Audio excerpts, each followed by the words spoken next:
Hi guys, so niko na Jacob hapa. What's up man? Happy New Year. Happy New Year, niko fit. Lakini si happy New Year. Tuko tumeonana. Hii mwezi imeuma. Tuko date 15. Tuko 15 mwezi imeenda. Tuko katikati ya Januari sasa. Happy Young Year. Yeah, happy young year. Yeah. Anyway, kwaje? Niko fit kabisa nashukuru. So the idea of this segment is just to have a way to express. Unajua channel yangu imekuwa more of a construction. Yeah. As party place ya kutoa ile nini yote niko nayo. At the same time, pia wewe so far now I think it's the right time pia uanze ku express yourself, Yeah. And I think we have a good combination. Yeah, for those who don't know, Jacob is tupatie tu intro. Tupatie intro. Kuna haja nikipatie kila wakati. Jacob is Jakfu. My official names are Jacob Maina. Okay. Born in Nairobi, raised in Kirinyaga, Ghana. Okay. I've grown to be a youth mentor and a speaker. Na pia kufanya events some young people, and I run an organization called My Angel Organization. Okay. And also I'm a business person. Okay. Based in Ghana currently. Yeah. So kabla tuende, Jacob amekuwa part of this channel big time, Yeah. Amekuwa ukisupport hata tukiwa by the first video, official video, acha first video, first official video tulifanya shoot na wewe. Hiyo video nichekesha. Since then hata tumejaribu so many segments, tumekuficha. In December we did a video about My Angel charity. Na pia video zangu, most of my best videos, you have been part of them, but behind the scenes ni wewe unakuwa ukini interview. And the journey has been good by the way, and the channel now in a grow. So far tuko 9,500 plus, almost 10k. Wow, looking forward for that time. Lazima tufanye ile kitu. We are almost at 10k. Yeah, we have some plans for 10k, but tutaambia tu. Na tuna grow. The idea is we are growing, Wow. And so far, like this year sija post. Oh wow, this is the first. This will be the first video we post in 2024. Excellent. And the idea is this segment it grow to have its own channel. That's the idea. Okay. Sahi tutatumia crowd ya the old channel and then ikishashika ipate channel yake. Hata tujaipatia jina, but it's a segment that we want to be doing weekly. And niko na haja kuongea other things other than construction, which by the construction was ilikuja out of the blues. I never expected to get kwa construction. So na venye channel imeenda into that direction, ndio naona I still have other things zile zilinipush nianze the channel, na that's why niko hapa. Na so channel venye last year imekuwa mimi nasema channel imekuwa fit, quite some lessons in that journey. Channel imekuwa fit financially. The channel not, people pay, but my channel is very niche. Biashara, people interested in business, and it's very niche, and the views tunapatanga can't sustain the channel, but the business we get can sustain. It's like a marketing. Able to leverage the subscribers and the views. So the channel imenianzisha construction business where I deal mostly with fences. Na hopefully tutaanza kujenga manyumba. You know what? That does not come as a surprise to me. Okay. I think I used to tell you. Vile naona great things will be born out of, because I've known you for a long time. Okay. And one of your strengths is that you're able to do wide research and quite detailed. And that again transforms to you perform based on what you know. So if you're detailed on your research, due diligence na vitu, kuna vitu nazitachipuka tu na kuna zingine nimetaja hadi zile za ile inaitwa aje invest banking ile ulitaja. Yeah. So and what happens, and by the way, bado tuko construction, as long as this is constructive. It's a constructive. Acha nikwambie kitu. Sasa hii nimetoka site. Purposely for this. You've been there for nimekuwa hii mwaka. So since the end of Christmas on 26th, we got a project ilisha 31st, which I had to be there just to make sure things are going well. Wow. And which sasa now kuna biashara mobs you feel juu ya what I'm doing. So I'm trying to identify people who can work for me when I'm not there. Like now kuna fundi wangu sasa nikaform na ananifanyanga kazi kama siko. Kaza hii nimemwacha, he's taking care of things kama siko up to the time taru hizo siku mbili. But sasa site ikianza, there are so many challenges. We started that construction on 7th last week. Na bado today ndo the first stone. And the expectation was within 3 weeks we are done with the fence. It's a perimeter one and some houses hapo. But sasa the preparation part, materials kuingisha, to make sure mafundi wamekaa site, and then challenges a site. Each site has a challenge. Hiyo iko na challenge zake. All those things will happen. Sijaweza hata kuconcentrate kushoot juu nakibishana na hiyo, and then this is that's the second biggest job nimepewa na mtu. So lazima ukuwe very keen, but at the same time my delivery ikuwe fiti, but at the same time naweza sema it's a good experience, nasoma vitu mpya, and I'm happy that and all the business nasema it's from the channel. It's people who saw me talking, and then they give me the opportunity and believed in me. Hiyo project ili nakwambia kutoka 26 someone by the hiyo ndio Nairobi, and I did a video. Sikupatiana update. I hope the editor ataweka behind the scenes the final product of the house. So hiyo nyumba ni iko town. Client called me.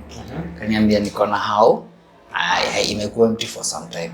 Twende tuicheke. So we went. Hata tulienda na editor.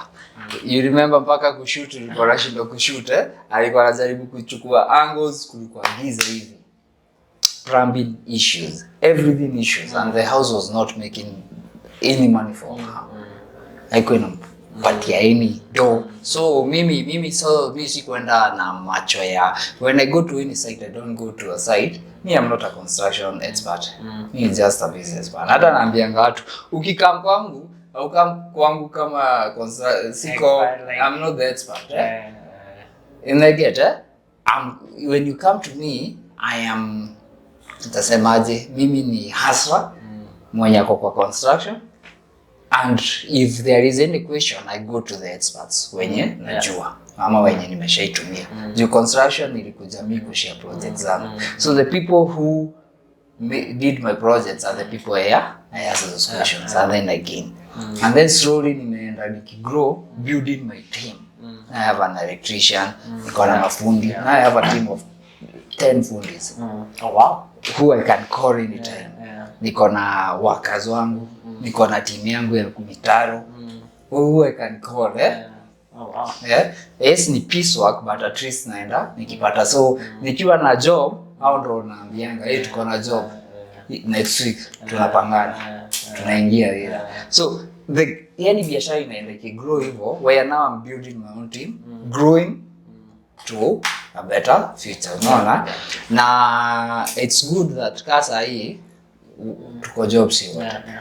Ni fundi moja tu wangu hiyo site. Oh wow. Wow. I think it's good to pause hapo and celebrate those small victories. And sometimes we are so hard on ourselves. I'm learning a lot so far. I'm gonna share. One is to celebrate you. Yeah. That's massive, man. And the other lesson I'm drawing from so far kwenye tumefika ni the importance of a platform to express who we are. If you didn't come up with this platform, apart from the people you have helped, now going up to 10,000 subscribers, you yourself umejipatia opportunity ya kudiscover wewe ni nani, na you're making an impact in the people like wanakupea job na nini, and the level of integrity and transparency in unafanya job, so that's huge. Nashukuru sana by the way. And so tulikuwa kwa hiyo nyumba. Yes. So nyumba nikaenda nikatuma wafundi wangu 3 wakaanza job. Tukaiunda repairs. The biggest problem with repairs inakuanga you never know what you're going to expect. Unaweza angalia hivi ufikirie una repair tu upate kumbe hapo kuna shida, hapo kuna shida. Mashine hujitokea kila siku. So kazi ni kubomoa, kutoa, alafu kurudi kutengeneza. Kubomoa, kutoa, kurudi kutengeneza. So I had a fear the client alikuwa ameniambia hana hiyo do mob.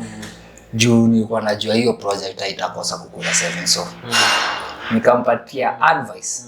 Hii project kama una hiyo do mob, but this was ill advice on me. I take by that time nilimwambia please hiyo nisamee, nimekupatia bad advice, wewe later.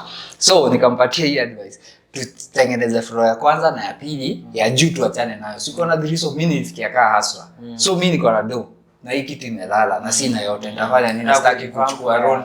Acha nilivamp floor ya kwanza na ya pili. Sikufikiria kumwambia you can also assess a loan ama utafute do vizuri, just finish the whole pro.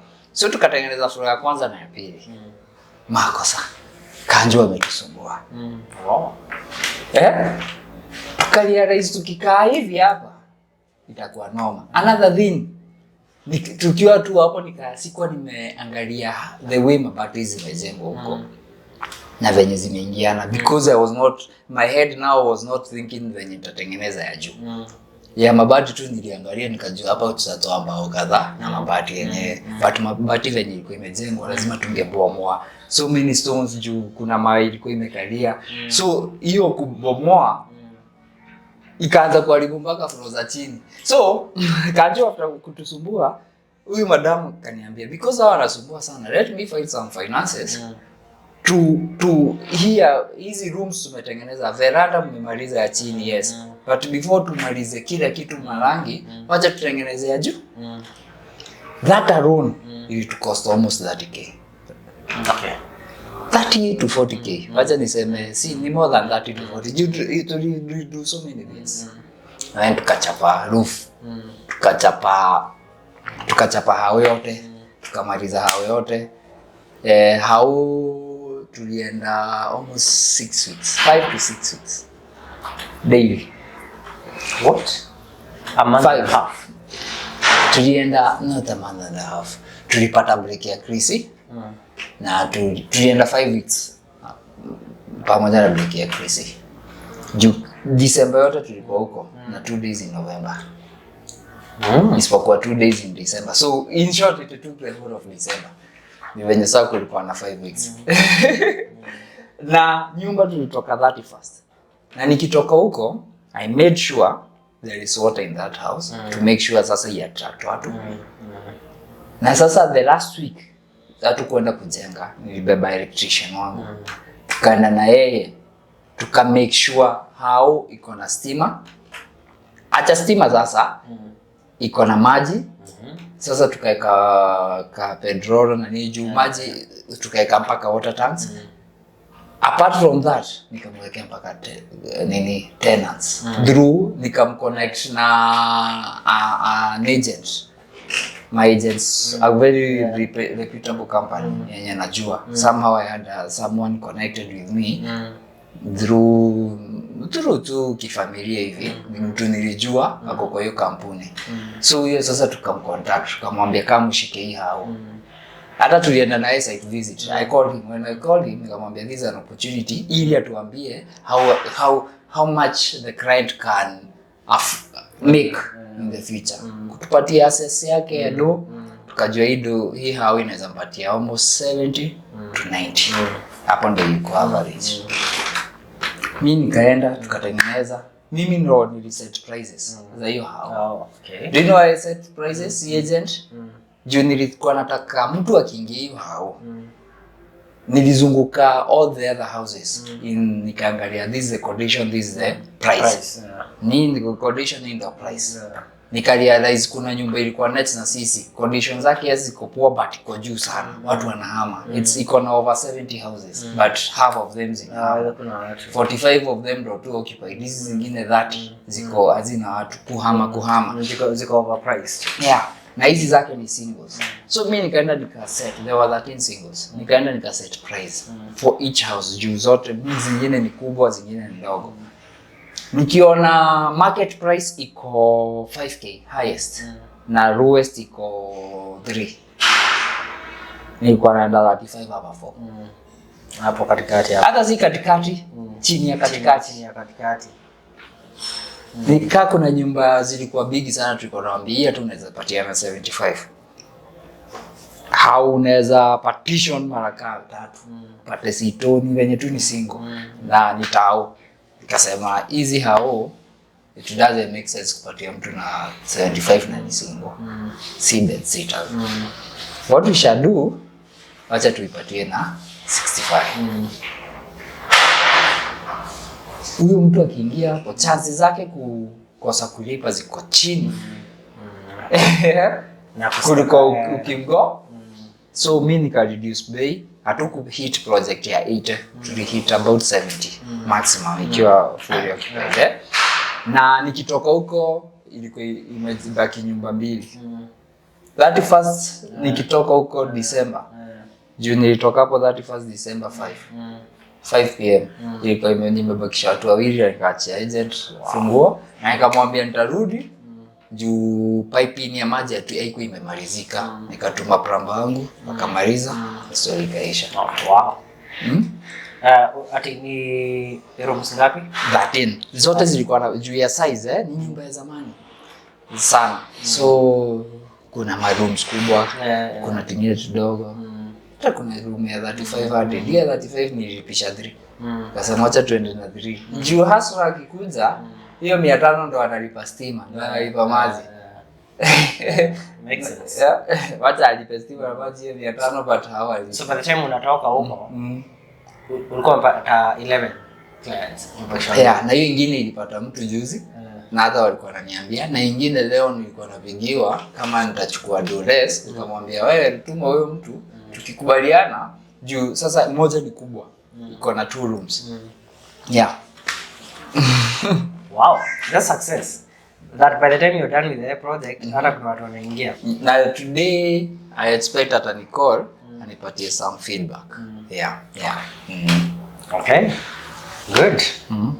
Hiyo ulifunga mwaka vizuri. That was a good cross. Yeah. And now sasa January tumeingia uko. So in January now I have another project and hiyo project I won't share details. The owner wants some privacy. Even I won't share the location. But hiyo project tulianzana na we like 4 months before 2021. Before 2024, before January. Na tukapangana na kam. Na tukapangana mpaka hiyo ilikuwa set August, September. Na tukaanza, we have been preparing since then. Tukaenda site visit on a weekend before sasa, and then tukaset. Tukaanza on Monday. Now we are going. We are still there. Now that you have a glimpse of what is going on with and what this channel can do, your area construction, where do you see yourself in the next like 5 or so? Now that's what I was thinking. Maybe your job, sinakwambia it's the second biggest. Yeah. Before hiyo ako kengine kalikuwa kadogo, ilikuwa less than a name, hatukufikisha mita, so ilikuwa kubwa sana. I've done bigger, but nasema hii sasa ni job kubwa. And nikiangalia, if someone can entrust me with that, and I go open, nasema mi kumbuka mi ni joker, especially mi sijui mambo mingi kwa hii story. Mi ni joker. Okay. I'm new. I'm doing this. I come in that phase, but I do my best. You know where to place who, and I know how to place spaces. So I face challenges, but chances are I do a good job. And I think that's a good approach at your life generally. I was reading somewhere, if you want to grow, you have to keep approaching the same thing with the attitude that you don't know everything. You're willing to learn, not thinking that you're the best. If you think you're the best in whatever you're doing, it means umeshut your space ya learn. But when you go with that attitude there, sijui kila kitu, it means you're working hard to make sure everything is perfect. Unaweza kuna vile watu wengine wanajisikianga to a point like unapata negative activities zingine kwa nafikiri it's automatic. But I like the attitude though. Hiyo ya like I'm not the best, but kwa hii project I will do my best and I research. I involve people so that because I want the best results. And that will make you grow. And the good thing is that nimefanya projects zetu kadhaa. So construction was not so new to me.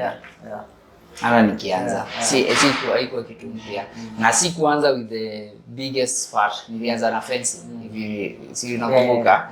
Sikuanza na the biggest. Nilianza na to fencing. So I'm growing as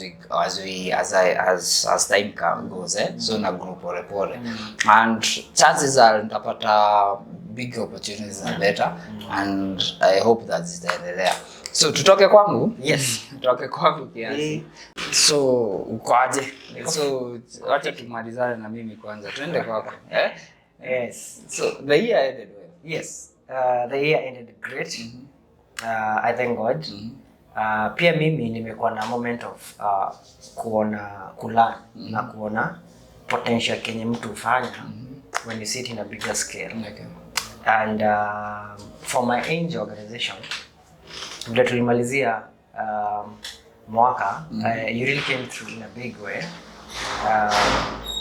It opened my eyes. I've done this for 10 years.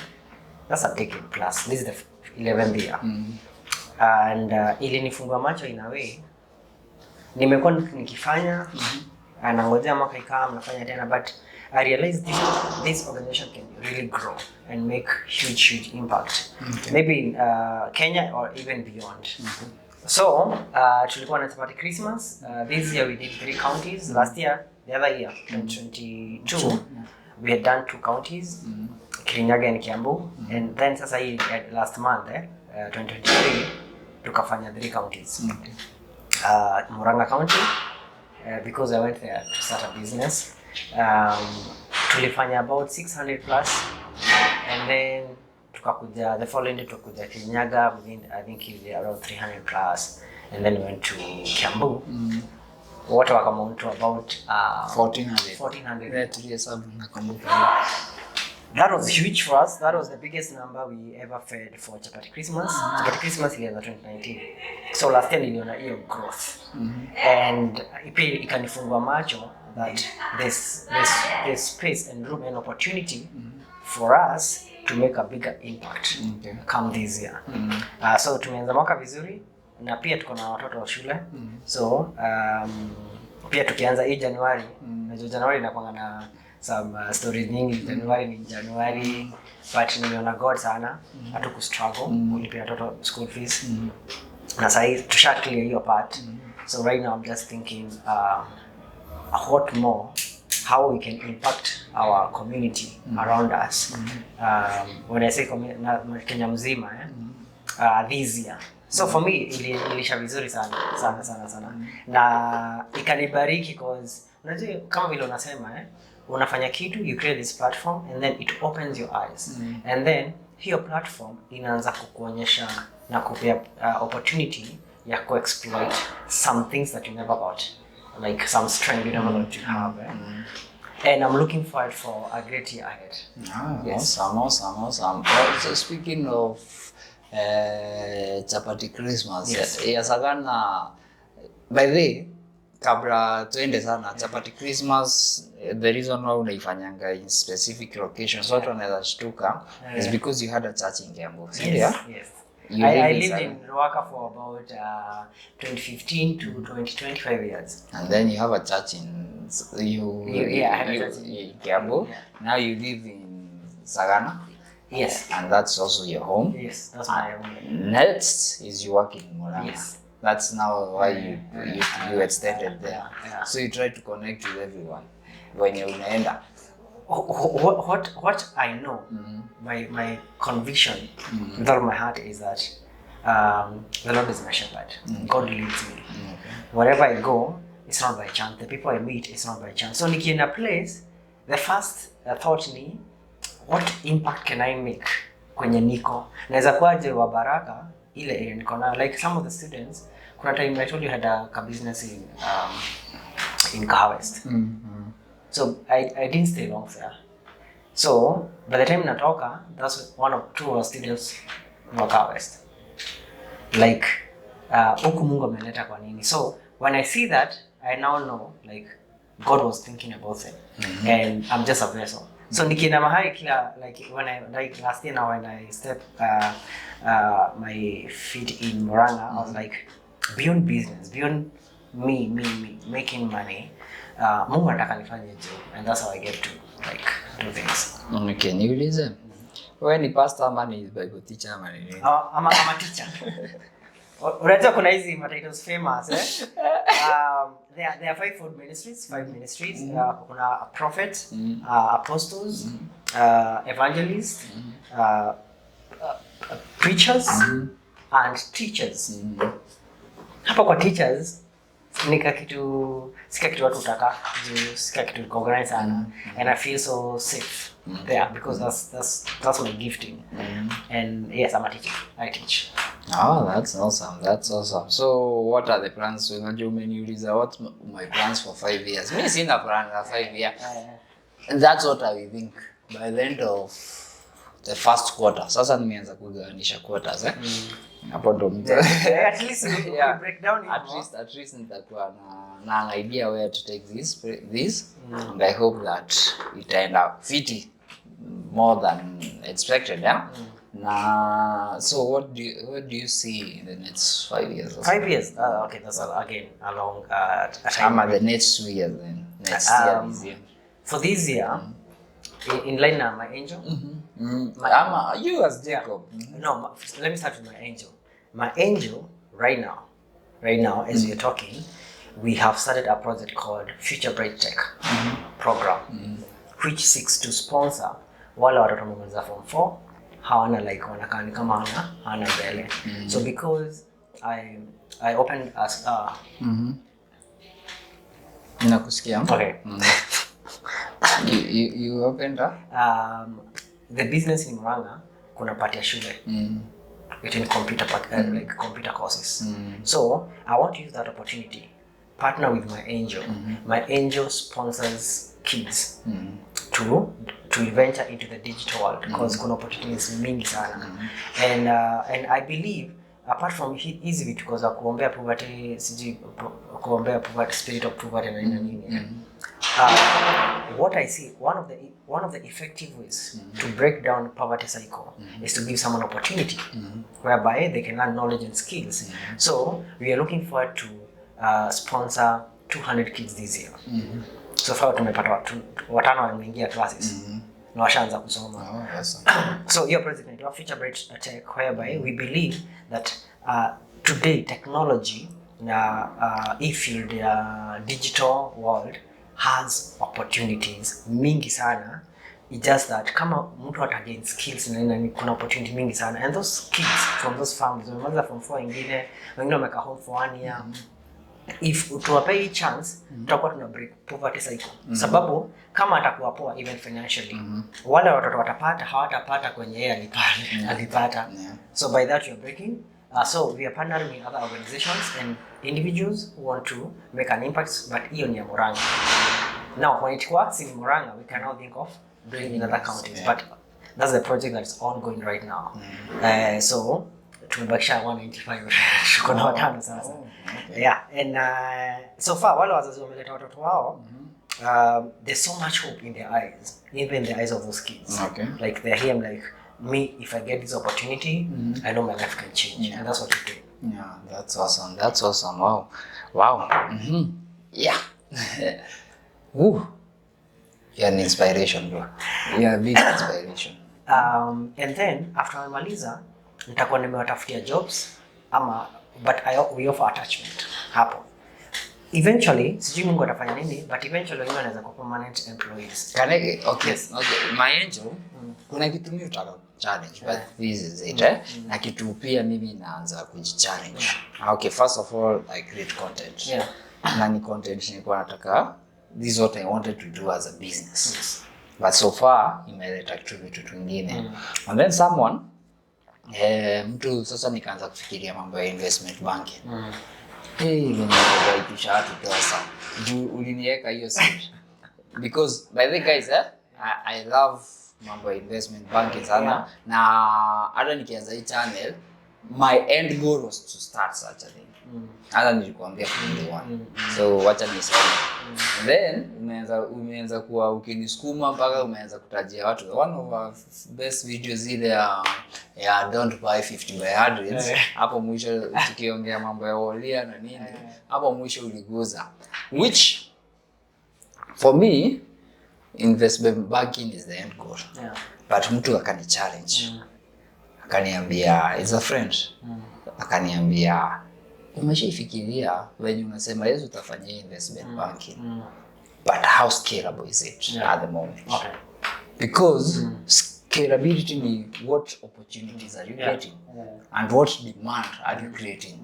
Me the demand na create ni mijengo because I scrutinize things mathematically. Me fanya hesabu.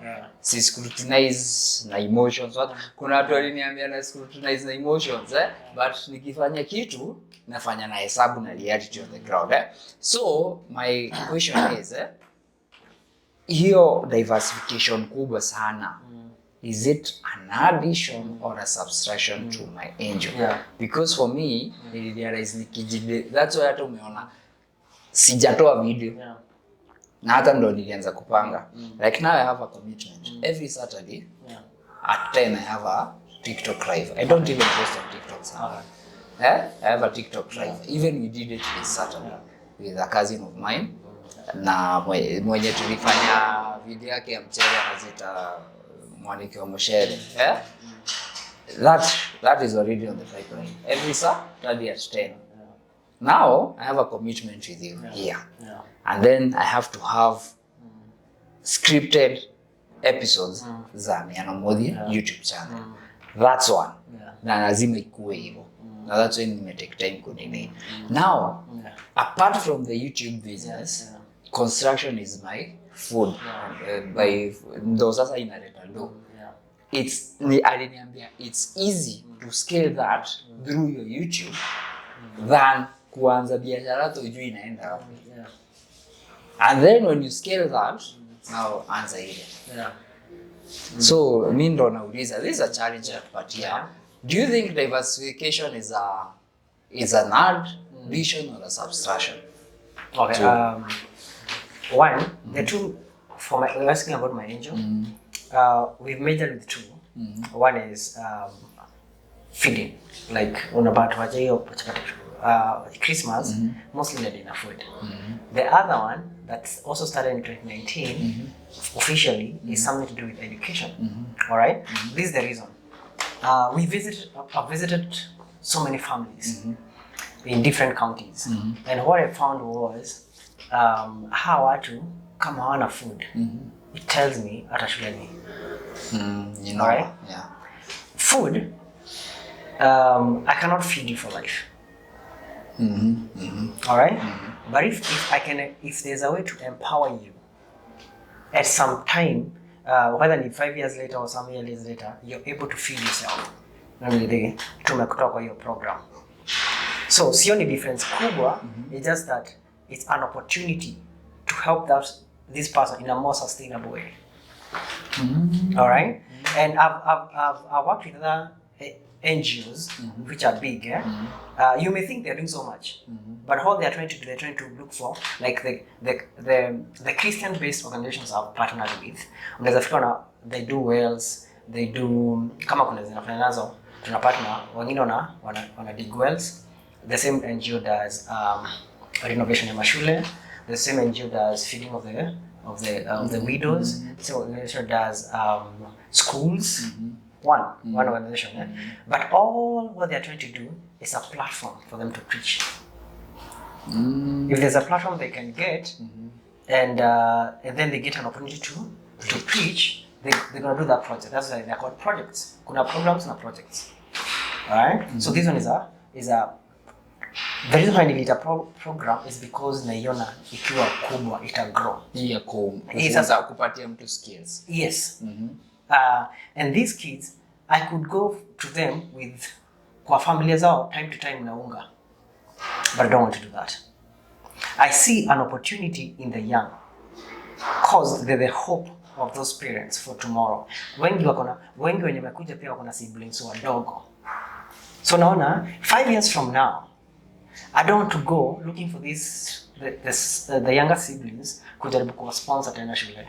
I want this person, if ako serious anaweza saidika, aanze ku-earn, then anaweza saidia familia yao. Hiyo ni moja, anaweza saidia familia yao. Number 2, break poverty cycle from yeye kuendelea. The kids wenye watapata watapata different. That's awesome. So it's opportunity I see to make an impact. I know many programs, even some companies do. This is CSR at the end of the year, and even with some children's home and sometimes I see people do things for records. But I want to do things for impact. I see a difference. And naweza jipanga sana hivi ndivyo kunafanyangwa nikose ku make impact. Yes, records ziko vizuri na nini. But for me, if there's an opportunity to make an impact, especially in those two areas, tumbo inanencourage msee aendelee kesho akatafuta kazi. But if there's a more sustainable way, like for example, December before chapati Christmas, mtu alitumia 3K. Akaniambia pasi, hii specifically nataka utafute familia wanaweza fanya biashara. Either auze nguo ama auze grocery, whatever it is. Alright?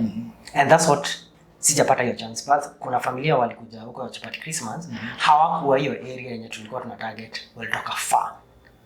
Na tuliwaficha kwa video fulani tulifanya. Wakaniambia unakumbuka walitusomea, wakaniambia mama kama 5. Wakaniambia sisi hatutaki utupe anything, tunataka kibarua. So because I had hold that opportunity, I'm like, these are the right people. Alright? So I'm gonna approach all of them and then I'm gonna tell them, mimi najua mko na bidii. Ni vile Miano. Kuna mtu sahi haezi gather like 3K. Ni ngumu. At this economy ya Ruto. So huyu mtu ni one time opportunity. Anatafuta tu. So that's an opportunity to make an impact. I don't have to go feeding their kids. Alright? If there's someone who is willing to give such a thing, and I'm like, man, this is great. And if there are a group of 5, nichukue moja kwa moja, ama wengine washikanishe, and then someone funds that, we can start a project with them, and then I can teach them to make a balance sheet, income, expenditure, and just those basics. Huyo mtu umemsave kwa program yenu kupeangwa food. So for me, it's not so much with whether it is. I don't see it. So basically, my angel is to empower people who are from stage A to B, and Chapati Christmas is just a project. Of my angel. Yes, it's a project. So the main program, when you mesema kuna projects na program, the main program ni empowering.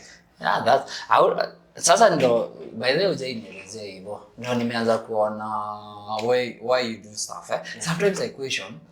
Sasa ile time, okay, which was very okay. Ile ulikuwa unachukua watu tunaenda zile halls, unaniambia tuongee biashara. Tunaongea. And those guys nikaona mpaka mmoja ukamwanzisha ni moja ile akasema anataka kuanza biashara ya kuuza maji, tukambaia maji. So I was so basically hauko diversified. Ni venye the main ni ku empower. So I look for ways So nikiangalia the reason why kama nisikize project. And you know, I explained to you Niskize. Why I call it Niskize, which by God. You can explain to them what's the Niskize. So Niskize project, we started in 2020 on 27th of December after Christmas, at Kiambu. And that's when after I came here, they realized what wengi young people are going to drugs and depression. But how does the society view them? Judgment. Tuko judgmental sana. Tunasema wewe ufai uliingia kwa pombe, sijui na kazi, but no one cares to listen to these people. And the world is so busy giving advice, but they don't listen. So what kind of advice is giving without first listening? People come offering help, which they think these people need. But wakati haiwork sababu hiyo ndio si yenyewe anahitaji, tunasema hawezi saidika nilimsaidia. And for me I thought, what if someone listened to their story? And let me tell you, Miano, when I did that, I think for 2 months, the kind of healing mimi niliona kwa mavijana wengine waleta drugs kabisa. Wengine walipour out that hizo issues wamekuwa nazo for a long time. So now from there, watu hata wakiwa na hizo pressure na hizo pombe na kulewa na nini, upata opportunities, but the opportunities don't last. Why? They have issues inside. Wanafutwa job. Mse ashakunywa na nini. So, compare do direct ama kumtafutia job direct si solution. Ni kwanza umsikize a heal. Sasa niko naitwa nisikize project. After sasa ame heal, now you can talk about from here tutaenda wapi. Nasema mimi naweza fanya biashara. What kind of business? I don't to assume mimi sina hiyo do, I can't help you. I want to listen because kuna capitals mara nyingi wewe tumeongelea hiyo mambo ya capitals. Kuna capital ya do, kuna social capital. Kuna idea mseta kupewa mwambie hata uhitaji pesa. Ongea na watu wawili watatu wa kutrust, ubaye kitu fulani alafu but I want first to listen. If only we listen. Mimi Miano, I believe, but sijui Mungu panga mambo aje, if when I was in my early 20s, if people listened to me because I've had ideas, ningekuwa faa sana, but no one dared to, no one listened. So I want to offer what I did not get from the society. People don't listen, but I just want to listen to them. And let me tell you, some of them walibadilika. Wao tunapata wengine wanasema, "Basi tusaidia, why mbona uliacha hizo talks?" Just that I got a little busy, but this year I'm trusting God. Nikijipanga vizuri, I'll create time for them just to listen, and then we can converse, and then we can talk about opportunities that we. And you never know, wengine pia ni wasi creative, but wako na stress zao. But what if someone listen?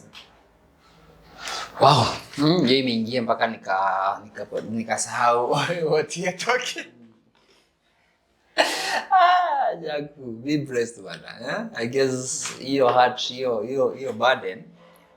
Your burden, yenyewe uko na your burden. At least as the year continues, as we continue with this program, we shall continue sharing. Ukiwa na kitu tutakuwa tunatuambia ni aje, because when you umesema people watu wanataka kusikiza.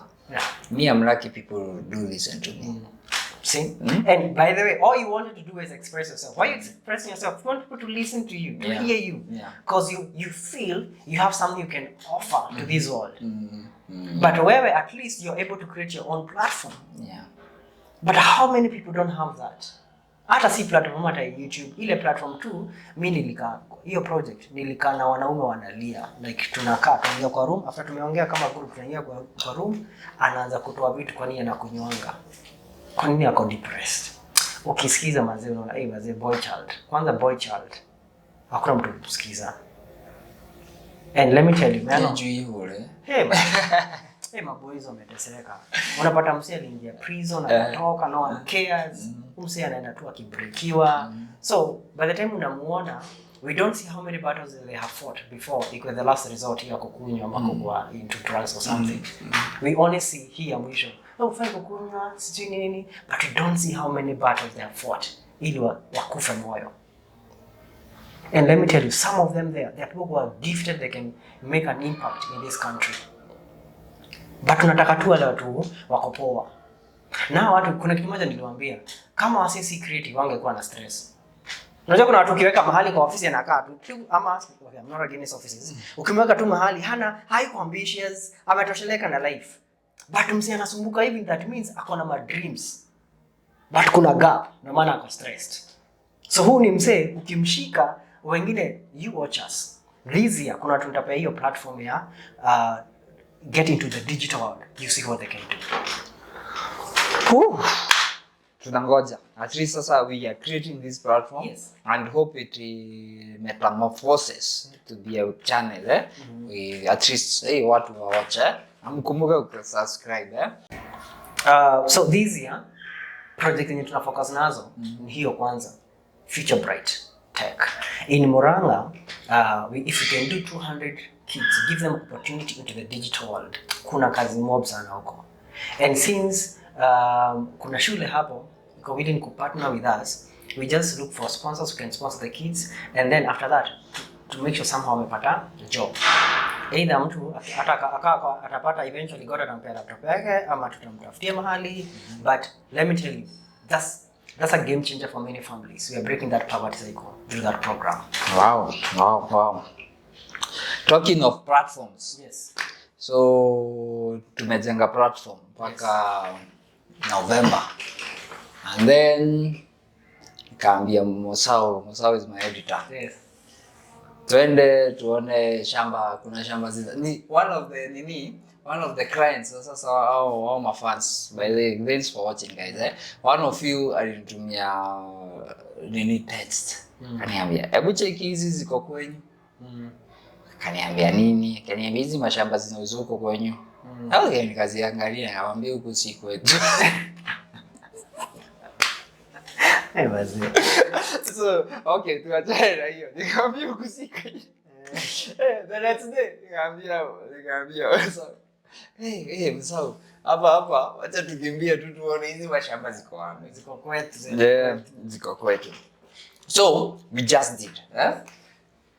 The reason why sometimes I make seem like I'm negative on issues is because I hate people taking advantage of others. Kupakana mafuta. Yeah. I would rather to give me what I owe, I give you what I owe. Na kama sitaweza, wacha tuongee. So, kufika hapo, that's why even I discourage people to buy, not to buy 50 by 100. No, 50 by 100 unaielewa. Si yenye umeona, umesikia kwa TV. So, nikaenda nikazicheki. Kufika, I did that video. Na ikapata backlash. You remember? Mpaka kuna YouTuber big time. Hii video amerudi hapo, anaitwa Jeremy Damaris. Akarudi hapo hivi. Wakafanya video, wakasema wenye siko na kichwa mzuri, sijui kenye nasema. Okay, ni sawa. Sielewi kenye nasema, but I know facts. You are selling in Sagana? Ni sawa, whatever. So me najua facts. So I raise, unajua when you are talking, when you are telling the truth, not being obvious. Some people by the way, one person aliniambia chunga usiuliwe. Someone in the comment, hata si kwa comment, aliritext direct sasa. Sinasema namba yangu hapo. Alichukua na namba yangu akaretect. Be careful. Watu wa mashamba si wazuri. But I'm very careful pia kwa hizo comments. I never bash anyone. Niliona siwezi bash. Nitaenda na facts. Mlisema iko Sagana? This is not Sagana. 20 kilometers from Sagana. Sema near Sagana. At least. What's so hard with the word near? At least. Haitauza mingi. Sema near Sagana. Sema Machakos County. Msiseme Kirinyaga County. But hakunanga haja. So hiyo bashing. Now hiyo hata haina moto. Okay. Hiyo haina moto. By the way, it was watched well. Thank you. Na that video hata haina moto. Tukafanya video December, just before Christmas. Ama ilikuwa before Christmas. Tukafanya videos 3. Moja ilikuwa there is a house imejengwa, inasemekana imeisha, imejengwa hata imejengwa na 23 days now. Then walikuwa wanasema wanaijenga in 10 days or whatever. Hiyo haoni ya Precast. Okay. Nikaifanya. Ukaenda comment section yangu. Ile vita iko hapo. Zingine hata natukana.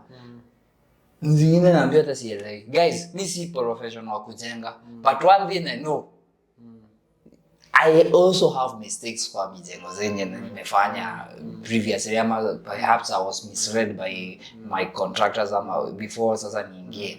But one thing I know ni numbers. I know numbers. 5 years ago was sawa, I know numbers. If someone comes to you telling you it's affordable housing, yeah? If someone is selling to you affordable housing, let it be affordable. Sindio? Mtu akikuuzia affordable housing, let it be affordable. That's my main point. Asikuuzie product yake in the image of affordable housing. That's my issue. Hata kwa video I made it clear. It's not the issue, it's not about, hata nilisema con, they are conning you in the name of affordable housing. This is not affordable housing. Itafika hapo one day. But at the meantime, it's not there. Let me give you a good example. Hii kitu.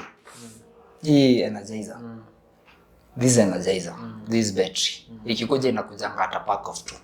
Sindio? It comes at a pack of 2. Ikikuja at a pack of 2, unauziango na kitu 370 ama whatever amount unauziwa. Hata sweetie. Chukua sweetie. Ama any product you buy. Even this.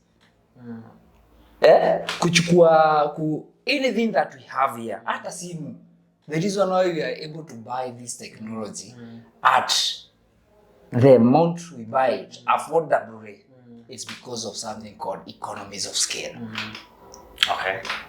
And the thing that ikona opportunity ya kufikisha economies of scale ni precast. Ni sawa? Hiyo ndio ikona opportunity ya kufikisha economies of scale. Na sikatai. But at the moment haijafika. Do you know why? Do you know why? Juu sasa tunatengeneza kidogo kidogo. Sindio? Tunatengeneza kidogo kidogo on site. So nikikutengenezea precast za nyumba moja, it's the same thing ni kama natengeneza energizer ya torch moja. How much effort itaingia to make this? How much energy itaingia to make this? That's how precast inapigwa. If you go to our roads in Kenya, Chinese wanatumia precast. Enda kwa barrier walls zenye wanaeka ni precast. But now those, remember, they have economies of scale. So kutumia mawe ya 9 kwao juu ya transport cost itakuwa juu. Remember, when someone is selling you hiyo kitu akikwambia uko nyumba ni kitu very customizable. Ni kitu yako, nyumba inakuanga yako. Hatujafika price where tunatoa nyumba kama mawe. A model, nimekuwa nikiangalia venye car businesses work. Wakiproduce one vehicle, it's very expensive because parts are very ina take so much time kumold hizo vitu. But if they mass manufacture it, venye Toyota ufanya, unapata saa cost inaenda chini. It's so with many stuff. Hata brand new item moja inakuwa expensive kwa mingi, cost inaenda chini. Sasa housing ni item moja moja. Unless niende kwa site moja, skiza, wacha niende kwa site moja, nijenge 100 houses. Now we are talking about economies of scale. At one site, same factors. Machinery ni moja moja. Now, ni sawa, unaweza ata somehow wataanza kumass produce.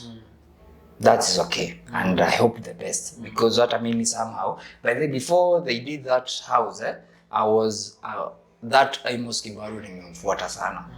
Nimekuwa nikiangalia products zake. There is one engineer, especially juu ya fencing. Kuna ka fencing kake tu nafuatilianga venye anakafanyanga, naonanga kakini interest more than any other precast nimeona.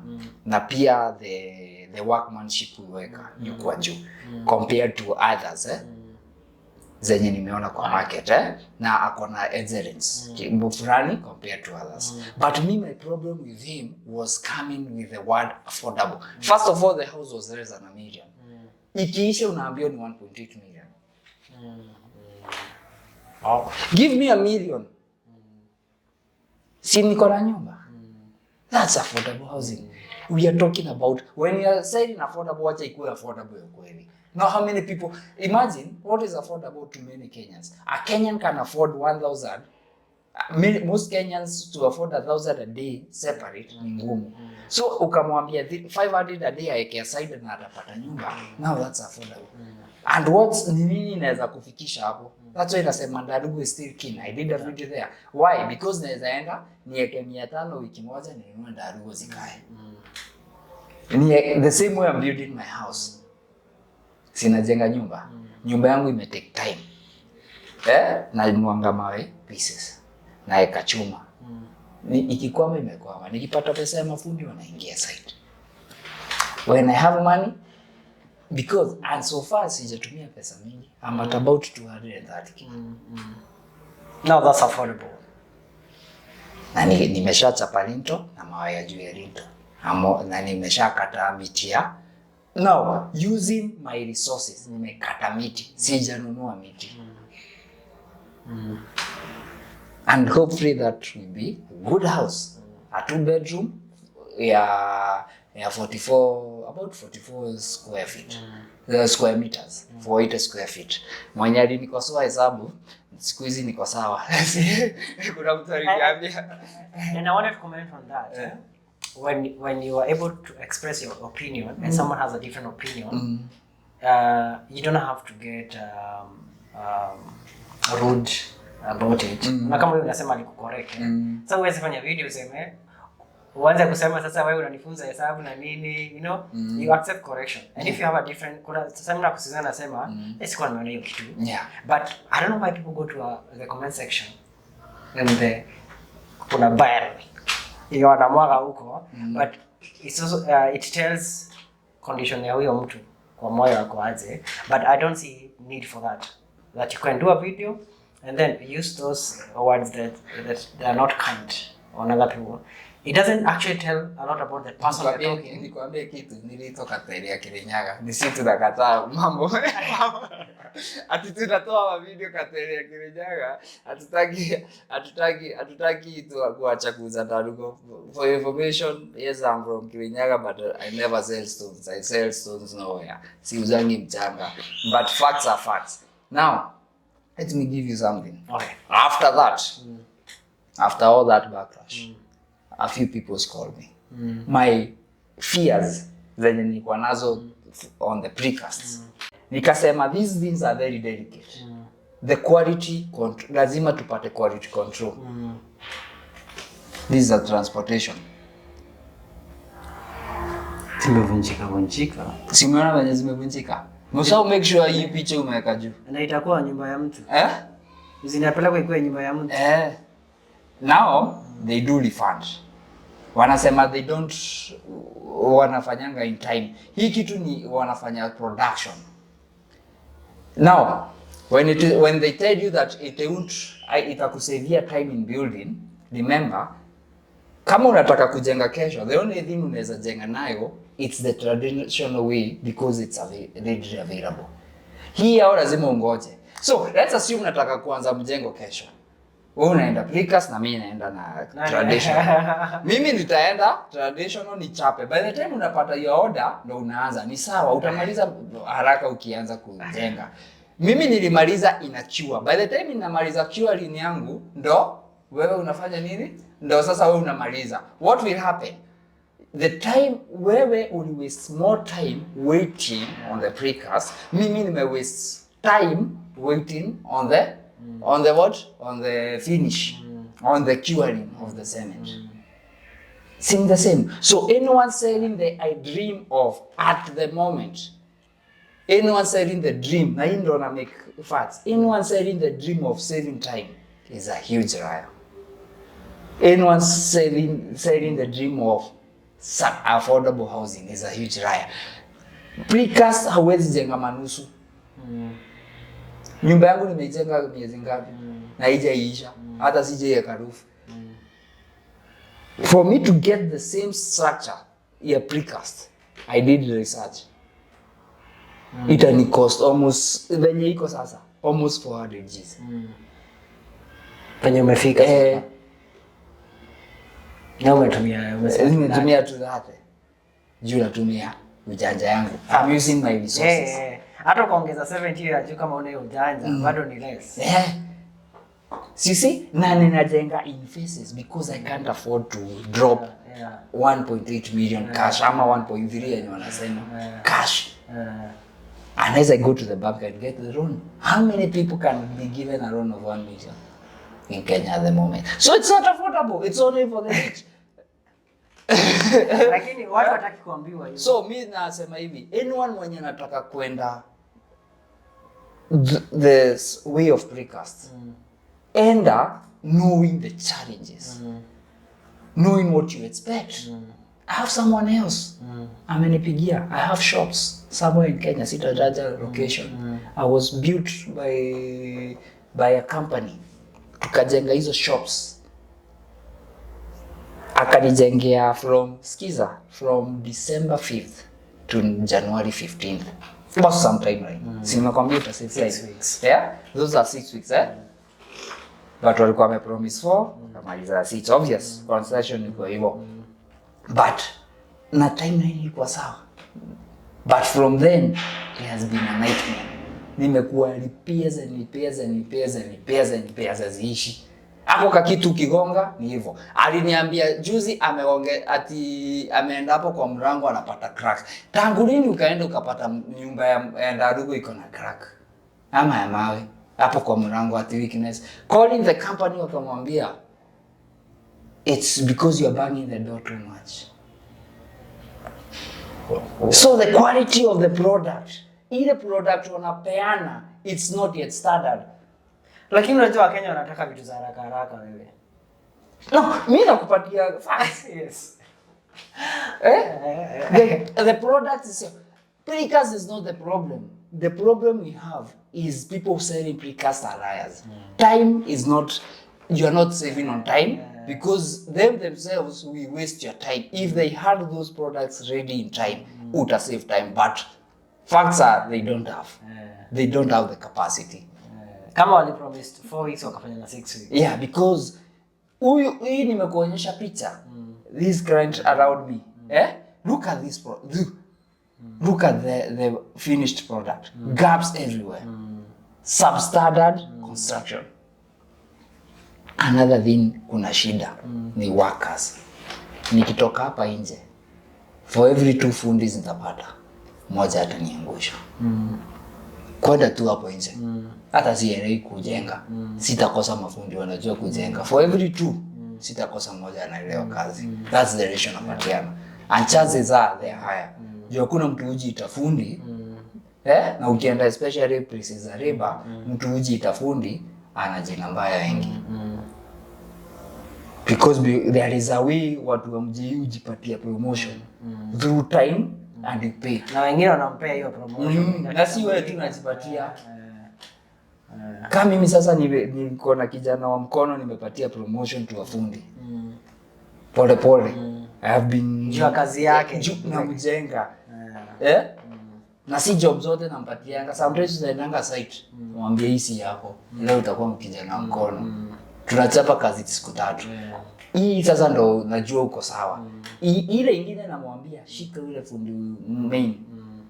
Mwenyete uko. So by the time anaitwa fundi, gain skills and experience. Yeah, experience. So na hiyo ndo ukipata mtu ana recognizewa na mafundi wengine fundi ni click. Si title tu. So skill sets ya watu hakuna.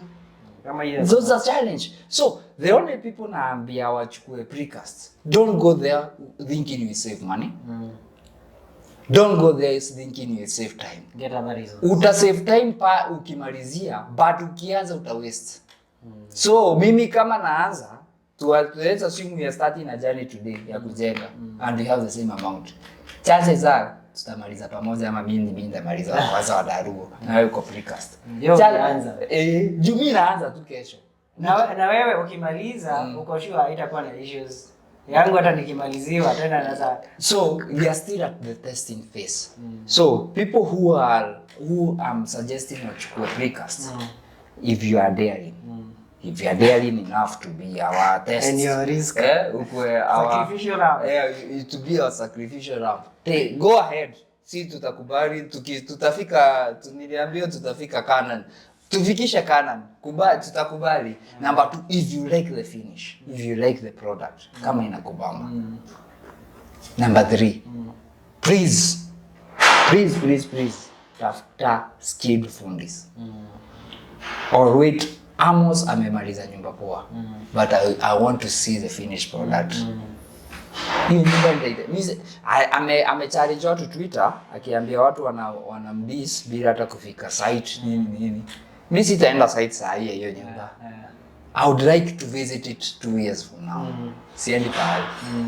Hakuna haraka. I've seen a house built in 1968.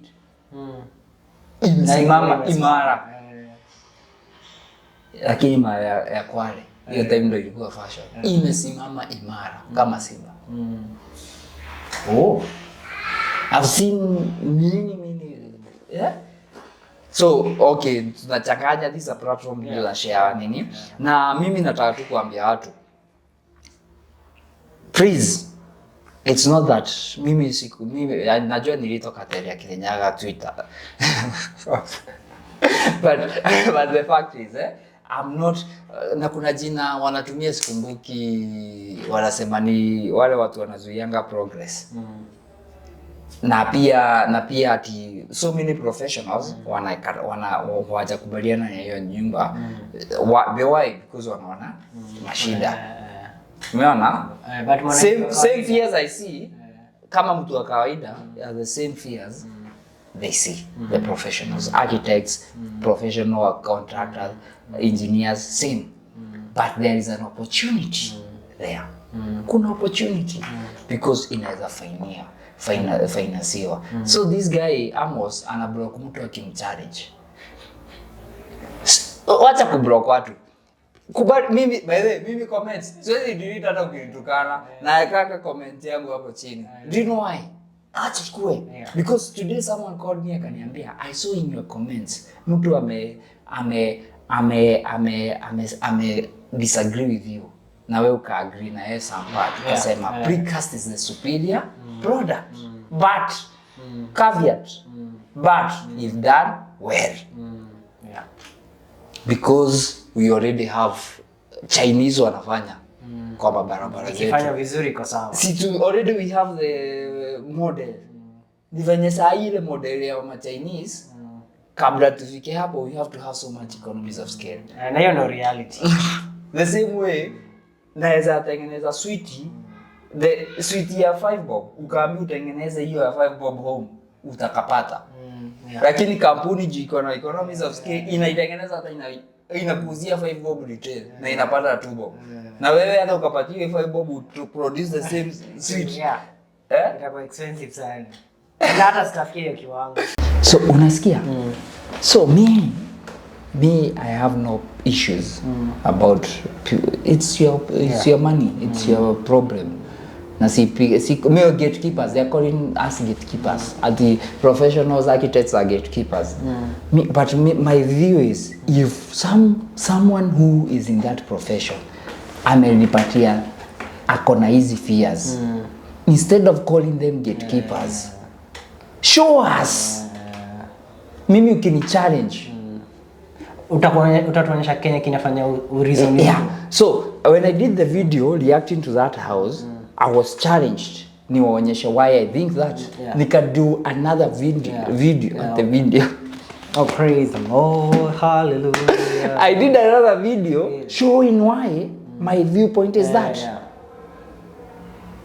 Nilifanya continuous. Hiyo ndio mtu anafaa kufanya. Kama unadifana mtu in opinion, badala ya labeling, you produce why you think your view is different. Of which me pangu I know this, we are not right. Pengine he is even the person on the right. Perhaps. But hujaona bado. But you are yet to prove to us. And at the the cost at your cost, don't call it affordable. Yeah. Because I can show you 1,000,001 houses in Kenya. 1,000,001 houses in Kenya. Less than 1 million. Na good houses. Now, watu wanasema finish. Finish yake high end ni 1.8. Finish yake standard ni 1.3. Okay. Give me 1.3. Takutolea nyumba mbili kama hizo standard. Jakfu. So hiyo jina affordable iko na shida. Acha kutumia jina iko kama affordable and don't write to people about time. Waambie from day of construction but kuna time ya kungoja. Just tell people the truth. Kama kuna hiyo challenge. Mtu make choice akiwa informed. Yeah. Make decision akiwa informed. This guy has a very reputable company which hata niliweza nimekuambia nimekuwa nikimfuata for some time. He has a very good company ya mikeka. Inaitangwa mikeka ya mbao. There is no one day ameshaiuza hiyo mikeka ya mbao in a bad right. It's a high end product. Hajaisema affordable flooring. And people still buy. I was there some time back before almost November. Nilikuwa nachukulia mtu hiyo mkeka. Very nice, vinyl. Inakaa mbao lakini ni unakumbuka zile nini? Naitangwa aje? Zile carpet za zamani zilikuwa ziko na gum, mtu alikuwa anaweka gum. Sasa hii mkeka ya mbao, it's the same concept ya tule carpet za zamani, but sasa ni ngumu. Ni plastic ngumu, iko mpaka na layer huwezi scratch. Very good, by the way, very good company yake. But now saying why do those nini? Okay. Anyway, guys. Making a lot of sense. Kama product iko hivyo, ambia watu iko hivyo, wenye wanaweza nunua, wanunue. Yeah. But for example, kinyozi, kinyozi inalipisha punch. Sawa? Hakuna mtu anakuja kuaga ukiona punch si yako, enda kwa so mbili. But sasa uwezi ana kusema hii ya punch ni affordable. Na watu wengi wana afford hapo. Ama ujenge ama kinyozi ya 200 tunanyoleango na let's assume tunanyoleango na 200 si wote hapa. Yule aweke affordable kinyozi. Aweke 200 na huyu pale ni kinyozi. Na ni yeye sasa yule anapiga na 200. Sasa watu watakuja kwako jia 200. Na it's the same by the way, building traditionally ama precast at the moment it's the same. Nataka kupatia watu hii homework. Sijafanya hii hesabu lakini I know somehow I'm right. 2,300 without transport. Na kama uko mbali, trust me, utalipia transport mingi from their company. Kama uko karibu, well and good, utalipa ka transport kidogo from that company. Company sijui iko Kiambu ama ni wapi. Hata sijafuatilia sana. 2,300 per panel is hiyo mtu mmoja ako na hesabu ni ya 3 feet by 3 meters high. Darugo na hiyo inaenda 2,300. 3 feet by 3 what? By 3 feet by what? Tumesema 3 feet by 3 meters. That's the precast yenye wanauza. Sawa. Darugo ni ya 15 inches by 9 inches. Kwenda juu. Tusiite 8. But ukiweka kamota zinakuja 9. Ukiweka kazi nini? So tuende na 9. So tuanze hivi. Chukua mawe 3. Ni pesa ngapi? Darugo saa hii average prices mingi juu ya fuel ni ka 50 bob. Kuna place unapata hata na 42, 45 hiyo. Naona, but most prices ni 50 bob in Kenya. Mimi nilikuwa napata deal ya 36, but I'm telling you most prices ni 50 bob. Yes, umeelewa? Darugo chukua 3 ni 150. Ili zipande 3 meters zinapanda ngapi?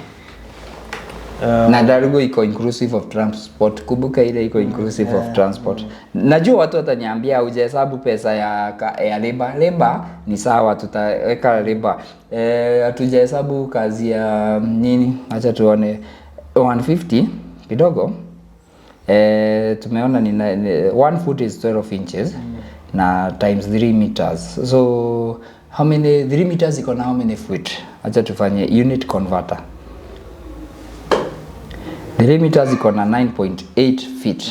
9.8 feet 9.8 times 12 sindio divide by 9 meaning ni mawe 13 times 3 unit mara tatu 39.2 times what times hiyo ni mawe 39.2 times 50 bob 1960 na hii iko inclusive. Hii ni 1960 cost of hiyo mawe na niko kubwa kidogo, iko kubwa tu kidogo but it's almost sasa eka labor hii mawe ni gawa mara 3 ama mara 2 kwa fundi per day. So na mtu mmoja wa mkono. The labor ni, let's go with 1900 divided by 2 ni 900. Alafu kasimiti na kamchanga. Whatever. Hiyo tuseme ni tuipatie, let's give it about another 1000. So ni 3860. Na ile nyingine umenunua 22300. But kumbuka ile iko na vitu zingine ziko juu yake. Ili isimame kuna vitu inahitaji isimame. Ndarugu kusimamisha nimekuhesabia inaingia 3860. The same size.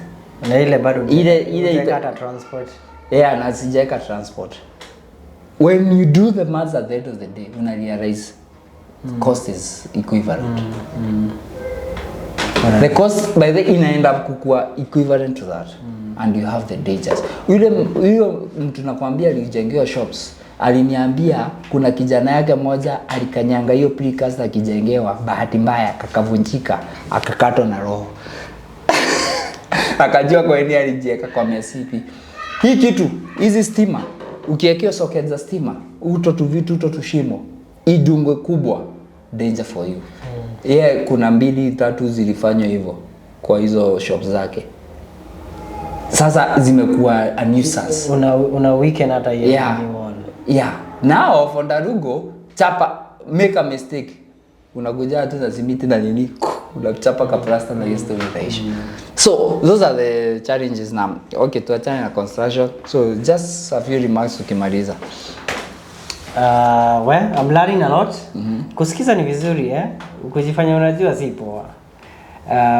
Always I would encourage viewers to kuachanga hiyo room na kulearn. Now, if someone differs in your opinion, seek to know why they reason the way they reason. They might be right. They might be right. They might be more informed than you are. So sionangi haja ya kurushania maneno. The other thing is that this platform has been a blessing to many people.